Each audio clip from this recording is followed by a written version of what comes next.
As mulheres são 50% da população. A companhia deveria representar um porcentagem perto dos 50%, né? Diferente. E não só nas bases, porque algumas companhias têm muita mulher, mas estão todas nas bases, não tem mulheres nos times de liderança. Então, tem muitos estudos que mostram que a diversidade dá muita riqueza para a companhia, para a toma de decisões, etc. Bem, muito bom dia a todos, a todas que nos ouvem, que nos veem. Mais um FIS Talks do nosso FIS Fórum Inovação Saúde, uma iniciativa FIS importantíssima de estar trazendo para o nosso ambiente digital as nossas conversas com as grandes lideranças do setor saúde. Hoje eu tenho o prazer de receber para uma conversa informal, nesses próximos 30, 40 minutos, a presidente da Pfizer Brasil, Marta Dias. Marta, ela é engenheira de telecomunicação, de formação de engenheira, mas é uma gestora com experiência muito grande. Ela nasceu na Espanha, na bela cidade de Barcelona, onde ela vivia, e que eu adoro Barcelona, a Barceloneta, enfim, toda aquela região maravilhosa que existe na belíssima região da Catalunha. E de lá, já na Pfizer, ela foi trabalhar na Pfizer há cerca de 11, 12 anos, e dali ela foi para Dubai também, trabalhar em toda uma estratégia comercial, a estratégia de negócios, e ela se especializou nisso. Ela é uma pessoa de muito boa formação acadêmica. De lá foi para a Alemanha, trabalhou em outras indústrias. Enfim, ela tem uma bagagem de executiva muito robusta. Tenho absoluta certeza que todos vão gostar muito desse papo que teremos hoje aqui com a nossa Marta Dias, a quem eu dou as muito boas-vindas. Ela está no Brasil. Ela assumiu a presidência da Pfizer Brasil há um ano, mas está no Brasil fisicamente há poucos meses. Mas vocês vão ver que ela fala português já está quase com sotaque de carioca falando, embora more em São Paulo. Portanto, como Barcelona e Rio de Janeiro são muito próximos, eu tenho a impressão que ela já assumiu essa carioquês na sua linguagem, a quem eu agradeço muito estar conosco aqui. Muito bom dia, Marta, um prazer enorme conhecê-la virtualmente, e uma grande honra para o Fórum Inovação Saúde tê-la conosco hoje. Muito obrigada, bom dia.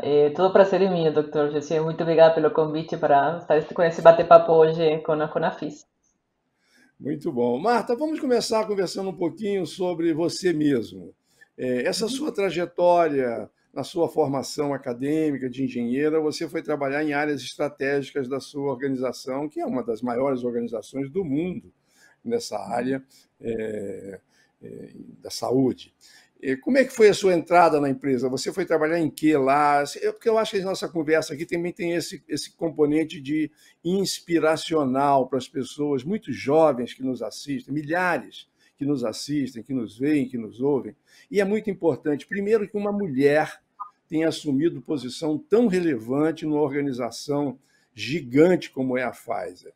E segundo, não somente ter assumido, mas assumido com êxito em vários países, na Alemanha, no Chile, no Brasil, em Dubai, enfim, na própria Espanha. Deve ter sido uma experiência espetacular para você, esse multiculturalismo, quer dizer, você viver em várias culturas, incorporar conhecimentos e compartilhar com esses jovens que estão nos assistindo. Fala um pouquinho, por favor, desse seu início de carreira profissional. Sim, claro, eu posso compartilhar um pouco com vocês. Eu sou engenheira de telecomunicações. E você vai perguntar o que faz uma engenheira de telecomunicações na indústria farmacêutica, né? E não é tão habitual. A verdade, foi uma dessas pessoas que fizeram os estudos e se deram conta que eles não gostavam. Então, eu me di conta, eu fiz estudo de engenharia, mas não gostava tanto. Então, eu entrei a trabalhar no mundo da saúde justo depois da universidade. Eu entrei no mundo da saúde também tem um mundo de engenharia, que é o mundo dos medicados, os dispositivos médicos. Então, eu comecei a trabalhar na General Electric faz muitos anos já, na parte de engenharia de dispositivos médicos. Então, eu realizei que gostava muito da área da saúde. Foi lá que eu comecei, trabalhei vários anos, isso foi na França, trabalhei vários anos na França, na General Electric. depois de alguns anos lá, eu fui para a Espanha trabalhar em consultoria. Então, trabalhei para uma consultora que é muito conhecida, que é a Boston Consulting Group, que é uma consultora internacional de estratégia. E isso me deu uma abrangência muito grande, para trabalhar vários sectores, vários projetos, muitos projetos estratégicos. Um dos meus clientes foi a Pfizer. Então, a Pfizer contratou a Boston Consulting Group para um projeto de estratégia muito grande, quando ela comprou a Wyeth. Não sei se você lembra, lá no 2009, 2010, a Pfizer e a Wyeth fizeram uma fusão. A Pfizer comprou a Wyeth e contrataram os serviços da Boston Consulting Group. Eu tive a sorte de trabalhar nesse projeto. E, graças a esse projeto, eu conheci o time de liderança da Pfizer de Espanha, nesse momento, né? Porque eu trabalhava muito perto deles, trabalhando todos os aspectos da integração. Eu gostei muito da companhia. E, o momento quando acabou o projeto, a pessoa que dirigia a filial de Espanha me comentou: você não quer ficar aqui conosco porque nós gostamos muito de você? Eu disse, sim, claro, eu quero ficar. Então, foi bem bacana, porque nesse momento eu estava grávida.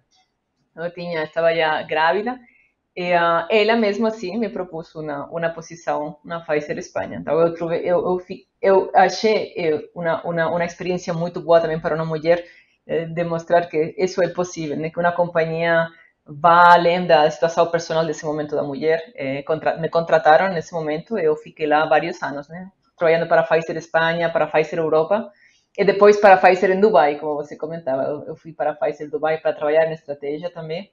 Eu gostei muito dessa experiência global. Eu já começava a trabalhar em vários países, eu gostava muito. E nesse momento que estava na Pfizer Global, eu queria mudar para o negócio, né, para a área mais de negócio. E a verdade, nesse momento na companhia, eu não achava essa oportunidade. Eu decidi ir para outra companhia. Então, eu fui para a Novartis, na Alemanha. Trabalhei 2 anos e meio na Novartis, na Alemanha. Mas um antigo chefe meu, foi o meu chefe na Espanha, nesse momento era o chefe da região Latinoamérica para a Pfizer. Ele me falou: olha, tenho uma posição muito boa, por que você não se postula essa posição? Porque era um chefe que eu gostava muito. Então, eu apliquei essa posição e retornei à Pfizer. Eu tomei a posição de Pfizer, liderava a filial de Pfizer Chile. Estuve trabalhando em Chile 2 anos e meio. E depois dessa experiência, eu tomei a posição da Pfizer Brasil. Pfizer Brasil é muito maior que a Pfizer Chile, a filial mais grande da América Latina e mesmo a filial mais grande dos países emergentes, Brasil. Então, é uma filial muito grande. E, desde fevereiro, faz um ano, esta semana faz um ano que estou trabalhando com a filial. E desde agosto aqui no Brasil.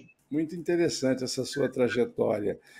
Mas eu queria explorar um pouquinho mais o lado feminino dessa trajetória.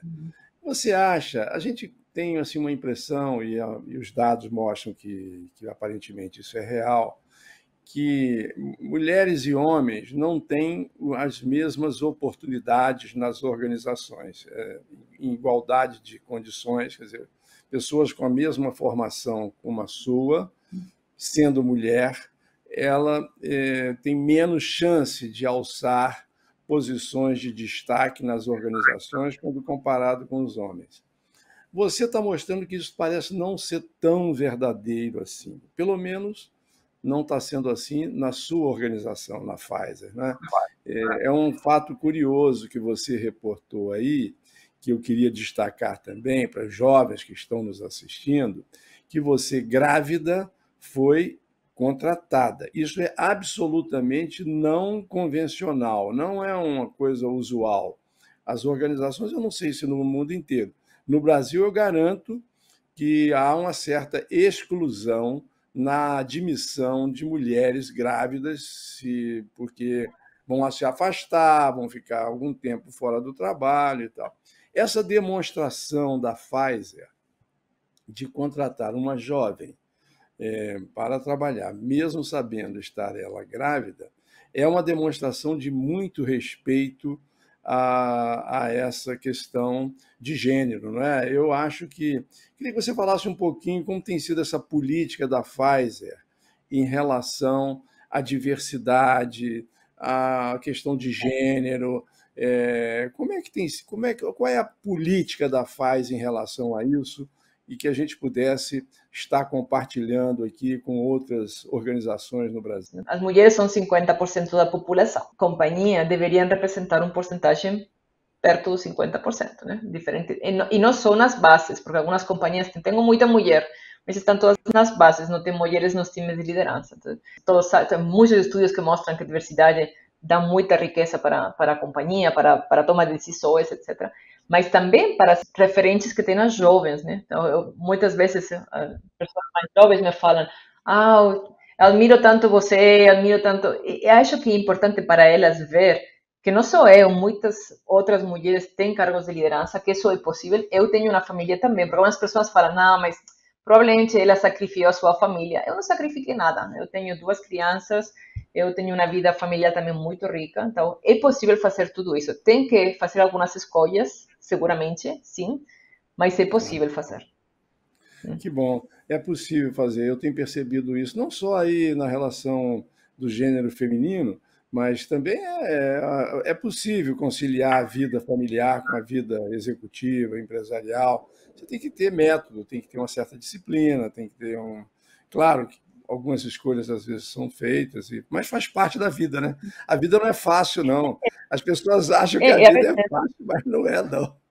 Não é? É É a difícil, verdade, a diversidade também começa na casa, né? Acho que é também é verdade, é responsabilidade das verdade. famílias, né? Porque quando eu falo muitas vezes, olha, eu tenho que conciliar porque tenho que me ocupar das suas crianças, minhas crianças, mas também tem um pai, essas crianças, né? Então, podem É, compartilhar essa criança, porque finalmente não sempre tem que ser a mãe que se ocupa, né? Tem que claro. compartilhar também o que são tarefas do hogar, tarefas de cuidar, por exemplo, da criança. Então, isso também forma parte da diversidade. Esperar que a diversidade só é a companhia, mas não é a casa, também é irreal, né? Acho que também socialmente temos que avançar em uma diversidade, uma igualdade também na casa. E aqui no Brasil, que é um país assim de uma cultura, está se modificando bastante. A realidade é essa. Eu percebo isso, porque eu também tenho filhos e vejo como se mudou o comportamento das pessoas ao longo dos anos. Mas nós sempre fomos uma sociedade machista, onde a mulher era a dona da casa, o homem era o provedor de financeiro, de recursos e tal. E com o passar dos anos, essas coisas foram se modificando e o aprendizado para que o homem possa estar compartilhando também as mesmas responsabilidades que a mulher em casa, no trabalho, na rua, com os filhos, com a educação. Eu lembro quando meus filhos eram pequenos, a maioria das vezes quem ia na reunião das escolas, da escola para os meus filhos, era minha mulher, não era eu. Hoje eu percebo que isso é uma coisa completamente fora do razoável. Quer dizer, por que a mulher tem que deixar de ir trabalhar um dia para ir à reunião da escola e o homem não? Então, esse é um aprendizado que a gente vai tendo e que pessoas como você, que ocupam essas funções e que exercitam isso no cotidiano da sua casa e no cotidiano do seu trabalho, contribuem muito para essa mudança cultural tão necessária. Tão necessária. O mundo hoje não cabe mais não termos todos engajados no mesmo propósito. Agora, no quesito de diversidade, vocês têm alguma política de inclusão dos negros? Porque o Brasil é um país que tem uma dívida muito grande com os negros no Brasil. Nós precisamos incluir. Eu, por exemplo, sou a favor das cotas acadêmicas, estudantis para negro, porque eu acho que a forma ela foi muito combatida e ainda é combatida por alguns, mas eu pessoalmente acho que é uma forma de acelerar a inclusão social para que a gente possa ter uma sociedade mais justa, mais adequada e tal. Vocês têm alguma política específica de inclusão nesse segmento também, Marta? Eu concordo plenamente com a sua posição. Como sociedade temos uma dívida muito grande e como companhias também. Então, temos quando eu falava que a companhia teve já muito foco na área das mulheres, afortunadamente nós já estamos 50%, todos os níveis. Então, talvez níveis mais altos ainda têm trabalho para fazer, mas do ponto de vista da diversidade de mulheres estamos bastante bem. Na área que estamos trabalhando agora é justamente a área de diversidade racial, né? Na inclusão, particularmente no Brasil, que tem uma população preta que é quanto 50% da população praticamente, né?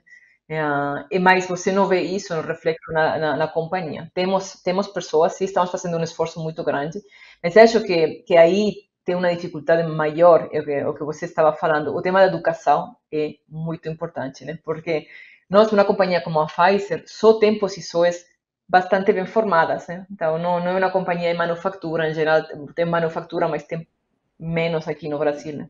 Então, precisa pessoas bem formadas, com uma formação sólida. Então, realmente, esse apoio na formação é muito importante, né? Tomar pessoas, mesmo como companhia, nós estamos avaliando programas, por exemplo, para tomar jovens que nós podamos formar também e ajudar na sua trajetória para começar a se desenvolver. Vai levar muito tempo, sim, mas tem que começar por abaixo, né? Porque tem que ajudar Sem as pessoas dúvida, a se sem desenvolver dúvida. e É chegar a posições de liderança. muito interessante. É Uhum. pela educação, né, Marta? Não tem jeito. É pela educação que a gente vai ter que fazer essa mobilidade social. A gente não faz essa transformação que não seja através da educação. Por isso, todo o esforço Absolutamente. nacional deve ser de qualificar melhor os jovens, sejam negros, sejam brancos, sejam mulatos, seja o que for, para que eles possam ter acesso às posições. E a indústria, como você falou, a indústria fabril, as fábricas, aquele negócio, aquilo está em extinção, estão se concentradas muito em lugares muito específicos e que produzem em escala, na Índia, na China, não sei aonde. O que resta ao mundo é ir pelo ambiente da indústria 5G, da indústria limpa, da indústria, enfim, capaz de gerar valor às coisas que são produzidas, a inovação, a tecnologia, esse mundo quântico, não é, que a gente está vivendo. Então, é muito relevante a percepção de uma executiva do seu porte, do seu nível em relação à nossa sociedade. Eu tenho certeza que isto vale muito a pena ser compartilhado, porque a gente tem que criar também no ambiente empresarial. E sabe, eu vejo assim uma assimetria muito grande no ambiente empresarial com relação à responsabilidade social. Essas três letrinhas que agora estão aí em voga, ESG, ela tem que sair das simplesmente serem representativas de uma letra, de três letras, para a prática. De que forma as organizações, de fato, têm que assumir um papel de responsabilidade social para melhorar a qualidade das pessoas e, consequentemente, a do interesse econômico. Pessoas mais qualificadas ganham mais dinheiro, consomem mais produtos, gastam mais. É bom para todo mundo, é bom é uma equação ganha-ganha, não é?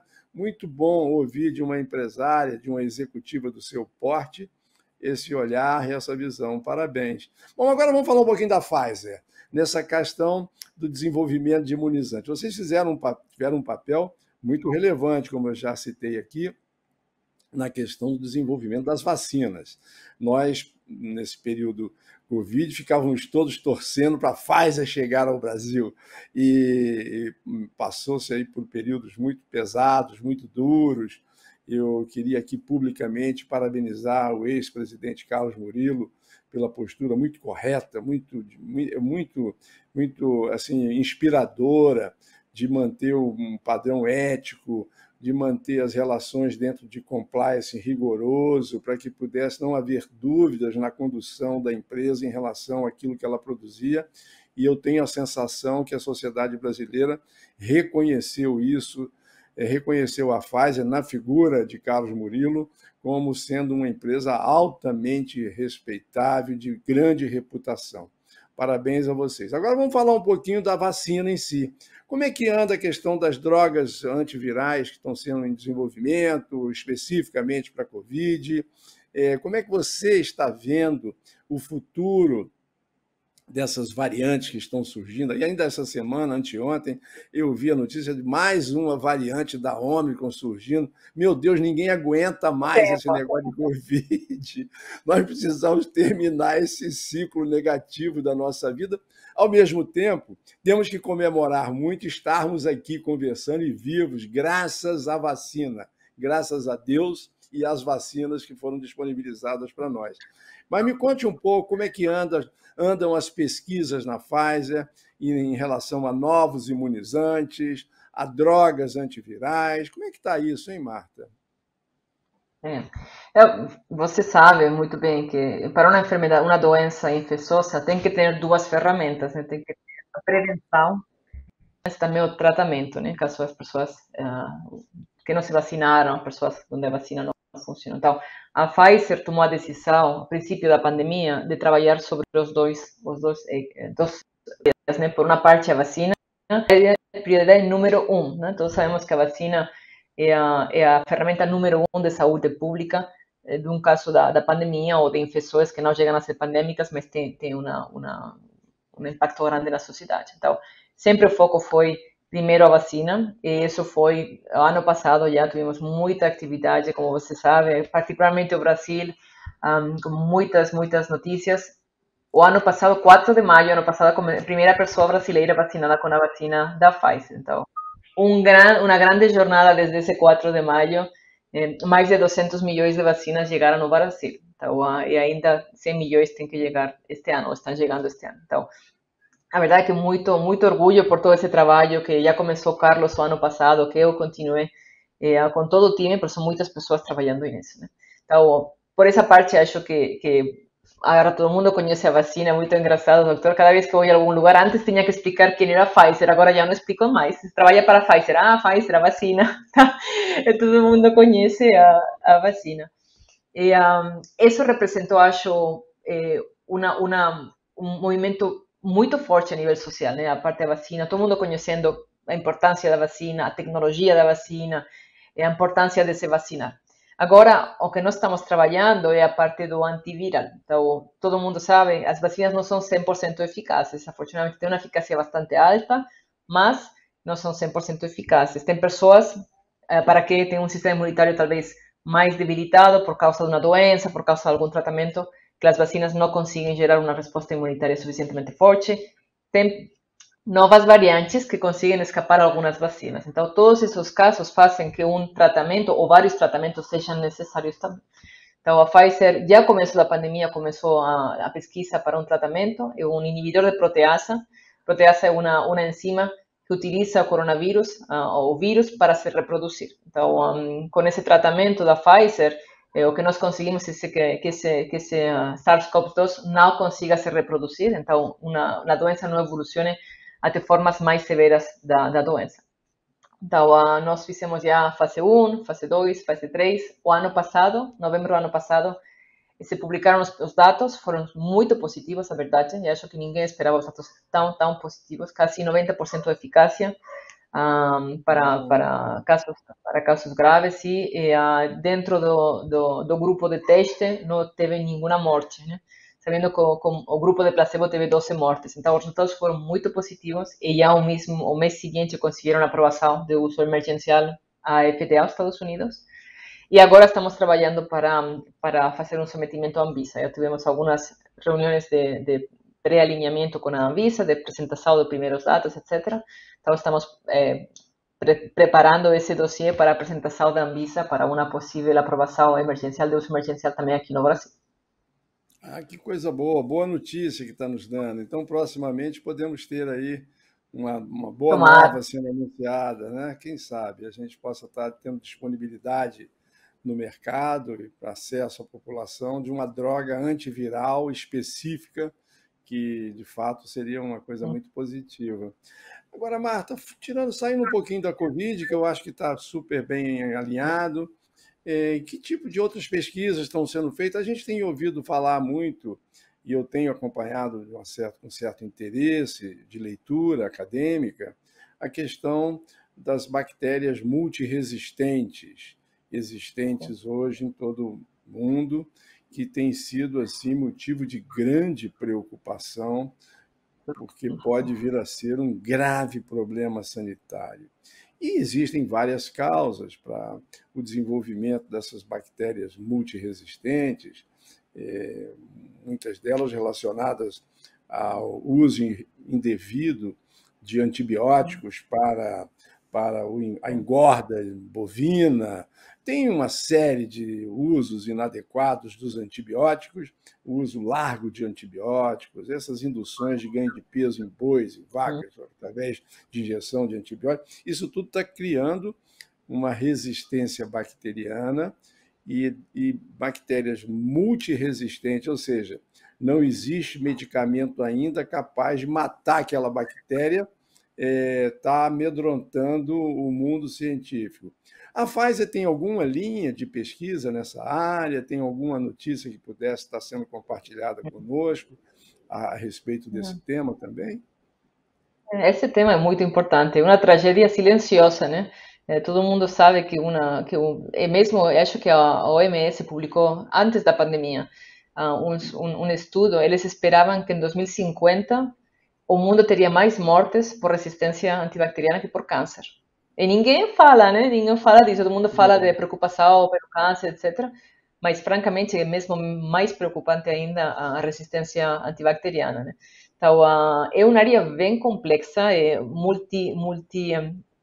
multicausa, né? Multicausal. Como você falava, claramente o uso mais racional dos antibióticos é muito importante. Os antibióticos que já temos, né? Que já temos no mercado, ou que já estão disponíveis, o uso racional. Desafortunadamente, os países do norte da Europa são mais racionais sobre o uso de antibióticos. Acho que os países do sul da Europa, inclui a Espanha, o meu país, mas também todos os países da Latinoamérica, têm um uso menos racional de antibióticos. Então, entender desde o ponto de vista científico, os médicos, né, entender esse uso racional, as pessoas entender o uso racional, o que significa e por quê, é bem importante. Desenvolver novos antibióticos é importante. Nós temos uma linha de pesquisa também nos novos antibióticos.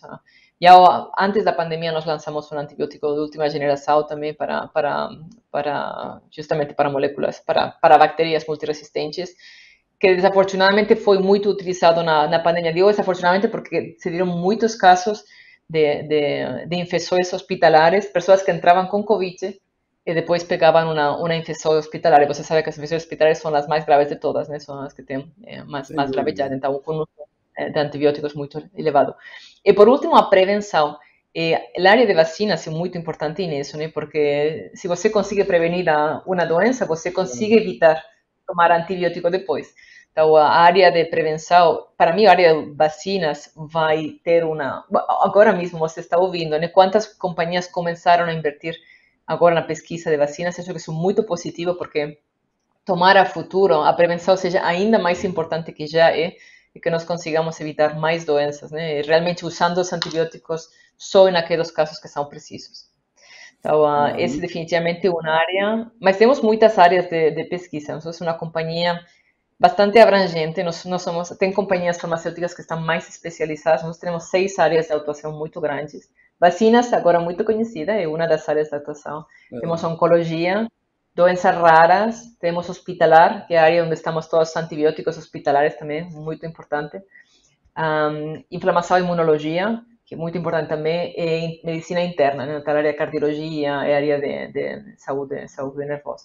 Então, todas as áreas são muito importantes, mas temos pesquisa em todas. Então, temos bastante pesquisa na oncologia, temos um portfólio bastante grande já no país, mas muitas moléculas novas.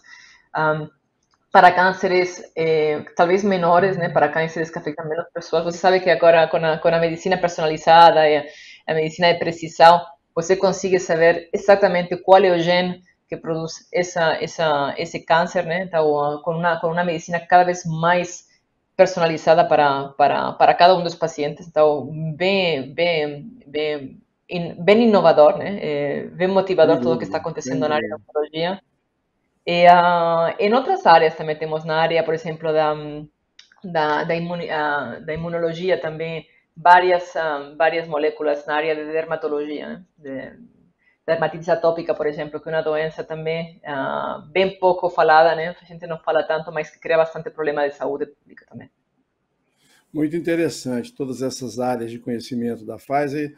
Esse tema das bactérias multiresistentes foi muito importante esse alerta da OMS, embora ele não tenha tido a repercussão que eu também imaginava que teria, mas eu acho que precisamos falar mais disso, porque E Sim, isto tem a ver com o nosso futuro imediato. Ao mesmo tempo, a boa nova você já anunciou, que é a medicina personalizada, a genética sendo usada de uma forma adequada, sim, enfim, todo esse mundo novo, do mundo digital que está surgindo, dos algoritmos, da inteligência artificial, que vão permitir que o profissional de saúde tome a decisão correta em relação a uma determinada condição clínica, evitando o uso abusivo, por um exemplo, de antibióticos. Eu acho que nós estamos caminhando para esse ambiente, não é?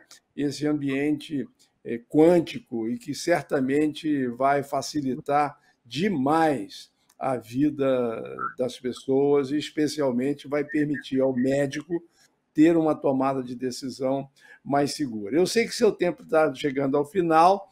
Eu só queria, antes que você falasse um pouquinho para a gente concluir esse nosso excelente papo, mas você não vai ficar livre da gente assim rapidamente, não, porque outras vezes eu vou te convidar, porque já vi que você tem uma com condição prazer. espetacular para a gente conversar.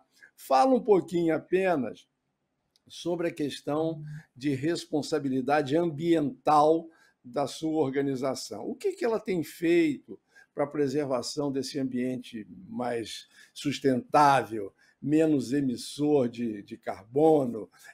Enfim, como é que tem sido as indústrias da Pfizer? Como é que vocês se comportam do ponto de vista do meio ambiente? Que tipo de política empresarial vocês adotam que pudesse também compartilhar com todos nós? Eu vou invitar a próxima vez o diretor de produção, porque ele vai poder falar muito melhor que eu de todas as iniciativas, porque conhece muito bem todas as iniciativas. Na Pfizer é uma companhia, todas as indústrias farmacêuticas, que não são tão intensivas em produção, né? Não são uma indústria de produção intensiva, mas de produção especializada, de produção de inovação. Então, acho que provavelmente o impacto mais grande seja a água, francamente. En realidade, a disponibilidade de água e a poluição de água. Então, nós temos muitas iniciativas. Aqui no Brasil temos uma planta de manufatura aqui no Itapevi, cedo daqui dentro da área de São Paulo, uma fábrica de tamanho médio, né? E tem muitas iniciativas justamente de proteção de água, de limpeza da água, gerar reutilização de água. Então, acho que a próxima vez eu vou trazer aqui o Marcelo Luna, que vai Perfeito. falar muito, pode falar com muito mais propriedade que eu. Nós, como olhamos as práticas de ESG aqui no Brasil, evidentemente toda a parte environmental do ponto de vista da fábrica, né? A oficina, você sabe, o escritório é um lugar onde tem menos impacto ambiental, né? Mas também falamos muito da parte social e da parte da governança, né? Nós como companhia, e que está muito pronto da mesma missão da FIS, né? Do acesso aos medicamentos, né? Então, nós sabemos que vivimos em um país que tem um acesso muito diferenciado, muito desigual, né? Para a saúde, também para os tratamentos. Então, temos uma área de atuação muito forte nisso, então nós falamos bastante do acesso e nós tentamos de buscar formas inovadoras também de os diferentes pagadores, né, seja público ou privado, de poder garantir que esses tratamentos que são necessários para muitos pacientes, mesmo para salvar a sua vida, possam chegar. Então, uma área também que nós trabalhamos bastante. E, finalmente, o que nós falamos a princípio, na área de impacto social, de impacto também internamente, né, de diversidade, de qual é finalmente, qual é o impacto que nós fazemos na sociedade onde nós trabalhamos. Então, uma área que nós trabalhamos também bastante. Muito bom, Marta Dias. Estamos chegando ao final do nosso encontro. Essa poderosa mulher, presidente da Pfizer do Brasil, com uma trajetória maravilhosa, da Espanha até o Brasil, passando por vários lugares. Lá na Espanha, você sabe que a sua cidade, Barcelona, eu adoro aquela cidade. E adoro comer uma paella lá no Siete Puertas. Conhece o restaurante Ah, Siete siete puertas. Maravilhosa paella, sempre que vou lá, não deixo de ir. Muitíssimo obrigado pela gentileza de disponibilizar o seu tempo. Eu tenho absoluta certeza que foi ótimo para todos que estão nos vendo e nos ouvindo. E eu posso te afirmar que para mim foi um aprendizado espetacular. Parabéns, continue a sua belíssima trajetória de êxito. uma representante feminina que traz todo um conteúdo de muita relevância para as mulheres e para os homens do Brasil. Muito obrigado pelo tempo. Fique bem, com saúde para você, para os seus filhos, para a sua família. Fique em paz e com Deus. Obrigado e até a próxima. Muito obrigada.